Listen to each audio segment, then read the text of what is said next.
Fantasi Padang Indonesia.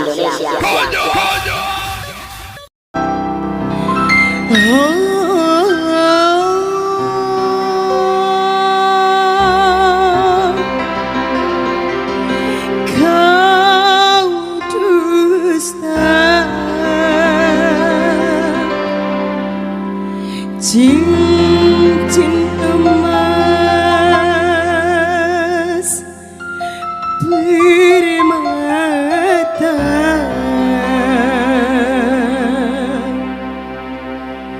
kau tukar dengan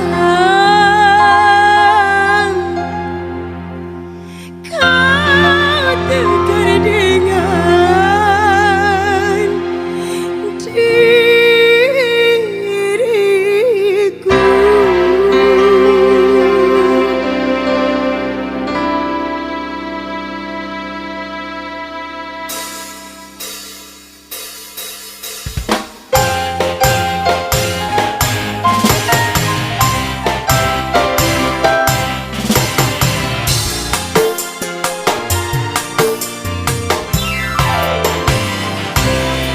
Kau tuduh seakan aku bersalah. Demi Tuhan, cinta untukmu saja.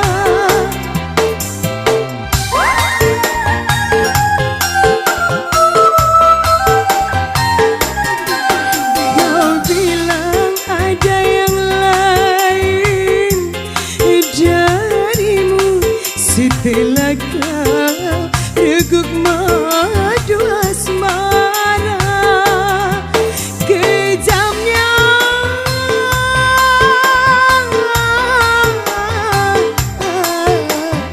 tuduhanmu. Mengapa lidahmu berubah jadi bercabang dua? Cincin emas dan permata darimu hanya sebagai penukar diriku.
bijaksana dalam memutuskan persoalan cinta.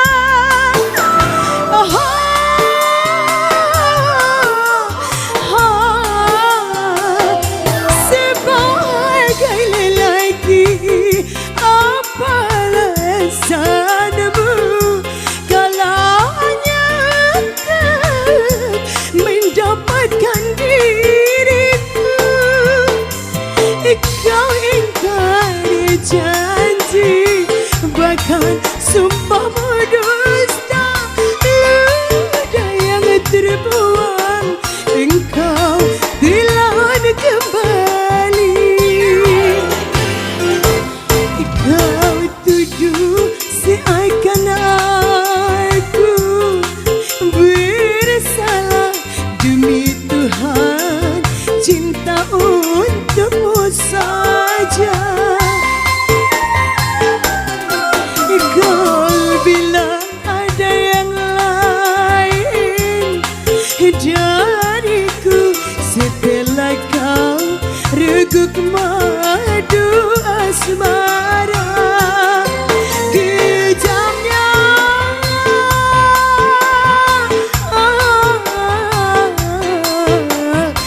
tuduhan.